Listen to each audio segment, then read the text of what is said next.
Hello and welcome back to Today We Review, and today we're going to be reviewing Gunpla, or also in this case Gundam Model Kit. The kit you're currently viewing right now was actually gifted to me by my sister, so thank you very much, Sofa, Sisi, Sufi, Fofi, Fafi, Fafa. Those are all nicknames I give her. But today we're not only going to be reviewing this particular Gundam model kit, but we're also going to be showcasing its transformation as well. So we're going to be reviewing, first of all, the item itself, the box, everything, and then we're going to go into detail with the construction of it. If this is the first time you're coming to this channel or you're a familiar face, well, go ahead and sit back and enjoy the show. So let's go ahead and get started. So first of all, the completely new design from its original packagings as well. If you all remember in the 90s and early 2000s as well, they had a different kind of packaging. And I do have some of my old Gundams as well that I could show you. So like as I mentioned, you have this whole format. It looks more of the aesthetic of the Japanese style. Of course, you do have the American versions, and then we do have the old school versions, which were more of this format as well. The box looks a bit old as well, but it still does a good job. As you can see, same format. They're 144 scales. They're entry levels as well, but there is an interesting format to these as well, besides the packaging as well. Once we start constructing it, I'll showcase a couple of different things afterwards as to what makes them very completely different. But this is the box itself. Of course, we see in detail what it has, the constructed format, of course, a couple of more details. And this is kind of interesting. It actually shows us, the entry model, and of course it tells us, what specific sections are for what, snap, and then the assembly, and then of course the final feature as well. It also states no tools, no paint, no stickers, which is a huge advancement in compared to the old ones, because if you all remember, the old ones, all these little small things were stickers, and they were hideous, horrible to put on and to take off, and it was such a pain, everything. So what they did with this model is completely different. If you're interested in wondering, or if you're wondering where I purchased one of these, or where did they purchase them specifically, they actually got these, if I'm not mistaken, from Hobby Lobby, which is kind of interesting that they just started having some of these. Of course, before this, you could have gone to Barnes & Nobles to purchase some. Of course, somewhat Walmart and Target apparently have them. But Hobby Lobby is actually where they currently have them, and I'm actually glad they actually have a wide variety of different forms as well. So let's go ahead and take it from the inside.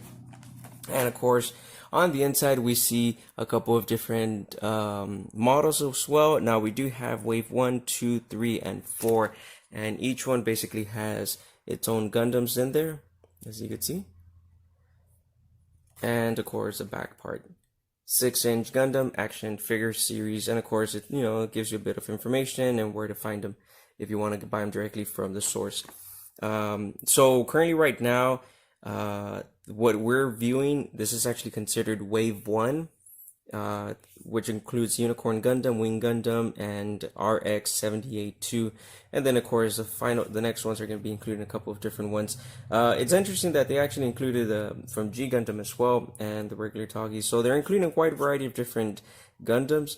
Of course, these Gundams in particular are different from the ones that they also sell on Hobby Lobby. Hobby Lobby, you will find a wide variety of different ones. So if we take a look at the instruction book, the instruction book's actually pretty neat.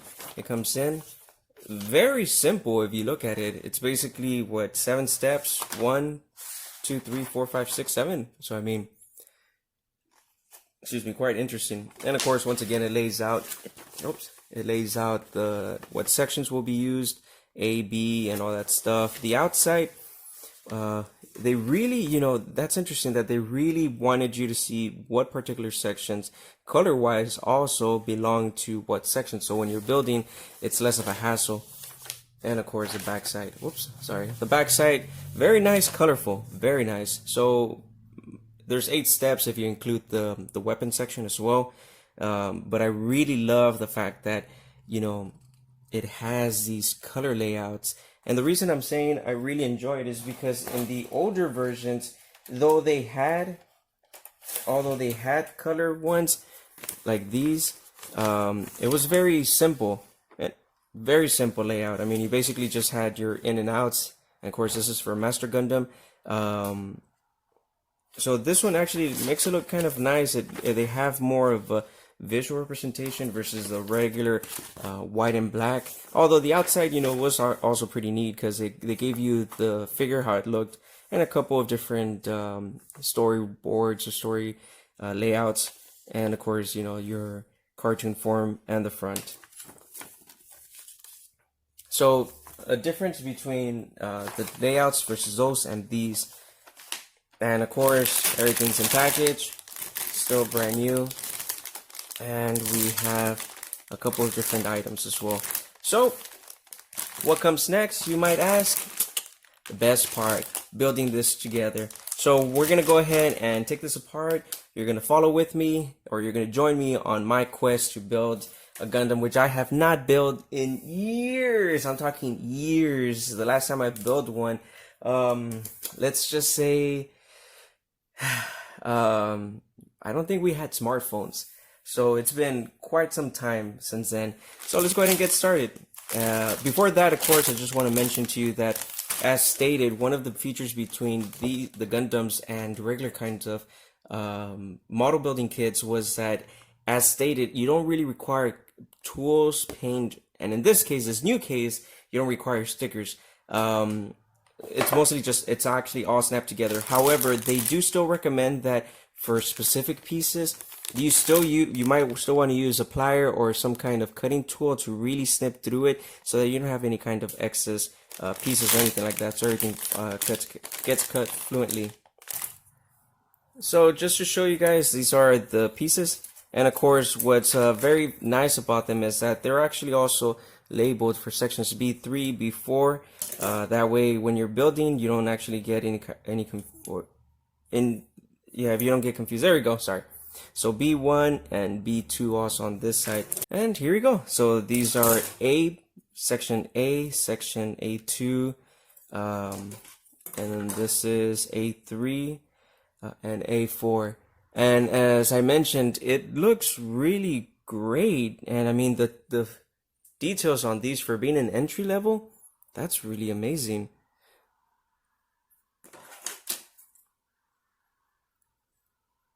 And this is what I mentioned prior before. So this one, actually, the fascinating part about it is that it already includes the eyes, and in older Gundams you had to actually put a sticker on the eyes or either paint them, which was a real hassle because everything was just basically one color. So fascinating. And that's actually one thing that they show you here in the front. It actually states right there, no tools or stickers required. Even the details are recreated with parts color. Nice. Alright, so let's go ahead and get started.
So here we have the final product. It's amazing. I loved it. I hope everybody had as much fun as I did building this Gundam, because you know I was a bit rusted, I'm not gonna lie, but the overall product came out really well. So here's my cons and pros about it.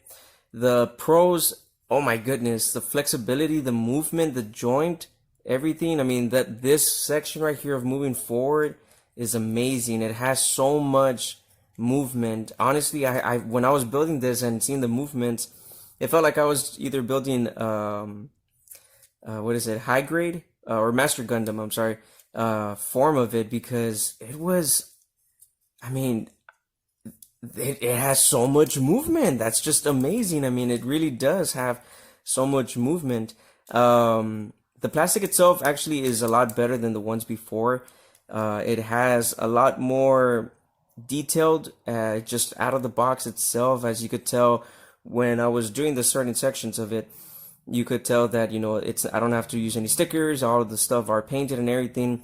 Overall, really great. You know, amazing. The shield itself was perfect. No paints or anything like that. 3 pieces put together with this one. I'm going to show you really quick the compare and contrast with the older models.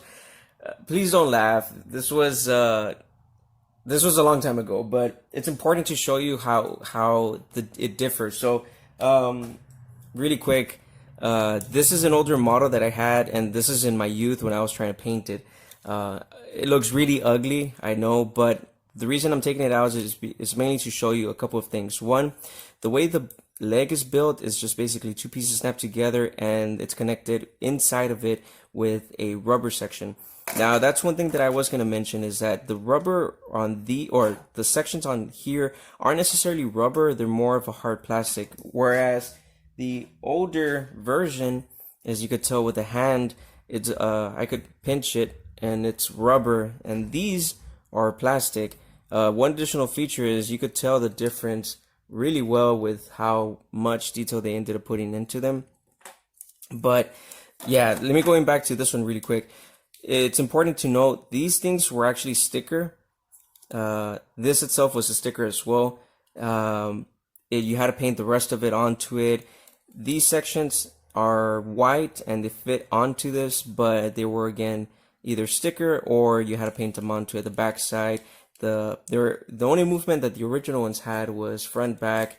Leg wise, they were able to go up, similar to this one, but this itself feels so much tighter, so much better, that if you were to put a pose, it stays on it. This one it will, but it feels so loose also at the same time. The plastic is a lot more hollow compared to this one. It feels a little bit more solid.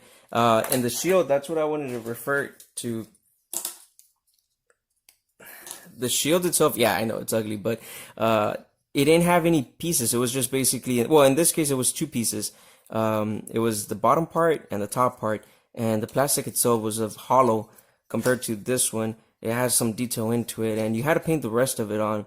I believe the higher grade models, they did come with added pieces, but the lower ones, like entry level for this one, I mean, it's a huge difference in terms of plastic wise. I mean, you could feel it, you could hear it. This is so much better compared to the older models. You hear that? I mean, it sounds like it. The guns itself was an interesting feature, because the fact that it came with this little pivotal point, I mean, that's what I would usually see with the master grades or the higher grade guns. The older ones had basically 2 pieces, and as you could tell, if I could take it up, yeah, take it apart right here. So it had these 2 pieces, and they connected, and then they connected together to form that super cannon gun. But like I mentioned, the difference in them is very different as well. Though this gun was actually pretty good for being an entry gun as well with this one. Here's another interesting thing that I wanted to showcase. In the arms, like I mentioned, the inside had like rubber sections, and it came with its own little rubberized form, and this is what I mean, that it's very rubbery. Whereas the sections weren't necessarily rubber, it was more of a hard plastic, which good and bad also. But as you could see, there's a lot of difference in terms of how things were attached. Um, it had a lot more interdependent sections versus this one, which is just snap on, put the arm with a rubber, snap it onto a plastic with a rubber, and here, I mean, you saw snap, rubber section front, back, snap into there, pivotal point, snap this section as well. This one, however, just fit right on top of it, whereas this section did have a couple of more pieces. So you had the red sections that would snap together, and then the blue side, and of course you could tell the stickers. I mean, I really want to see how the new ones look like, how much difference in regards to plastic pieces and stickers are into it. But here's another interesting thing that I wanted to showcase, which was the head itself. In the head, as you could tell, there's mainly three pieces. There's the back part, the front, which includes the mouth, and the top section, and one four, I guess, with the crown section. But as you could tell, everything's in there painted. The eyes were sticker, as you could see a little bit of the glare, and this was a sticker as well. And then you would either have to paint everything into it, compared to the new one, where I mean, it's a plastic section on top, plastic here that's in one piece, plus the eyes are one section in this, which is really great. I mean, because just right out of the box, you don't have to do a lot of stuff. It's really good by itself, but of course you could add a bit more detail by painting it. One final thing that I wanted to mention was, it was very interesting to see that in the backside, these little jet portions are already included into them. In the older models, the back would have actually come with its own separate attachment that you would put into it, and to kind of give it a more independent look. I really was expecting something like this into this one, because it gives it a nice little feature that you're able to, you know, move them here and there and add to it. But I understand that having it as a one piece, no missing pieces or anything like that, because as you could tell, I already lost a piece. These little sabers, that's a pretty interesting way to put them.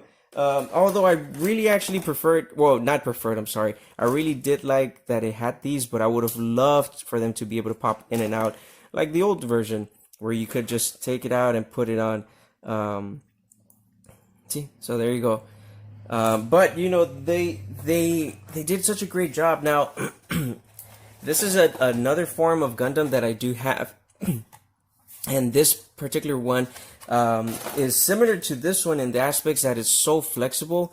I mean, as you could tell, it's just everything, flexibility and everything. So I'm assuming that they started grabbing inspiration from some of these models, or I don't have no idea what they did, but there's so much flexibility in such a small entry level Gundam model kit that, you know, the combination of it from the old version, the newer version, created something so nice.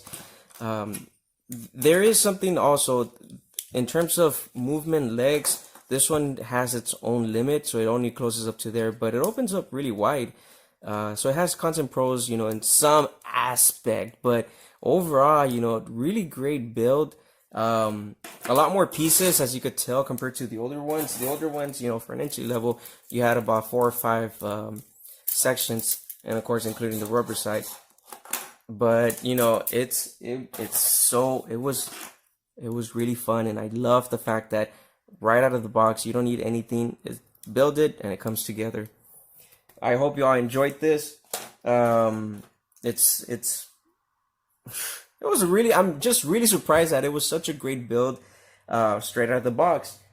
And that's something that, you know, I haven't felt in a while, especially an entry, because to have these kind of movements and everything, you would have expected something from Master Grade.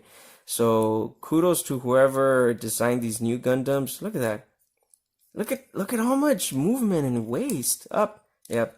I guess that's one downside that I was experimenting with. That some of the pieces, especially with torso-wise, they tend to come about a bit more than the older ones. But yeah, I hope you all enjoyed this video. Like and subscribe. Hopefully, I'll try and do some of these if you guys enjoyed them. If you have any questions, just put them underneath on the comments, and I'll try and get them.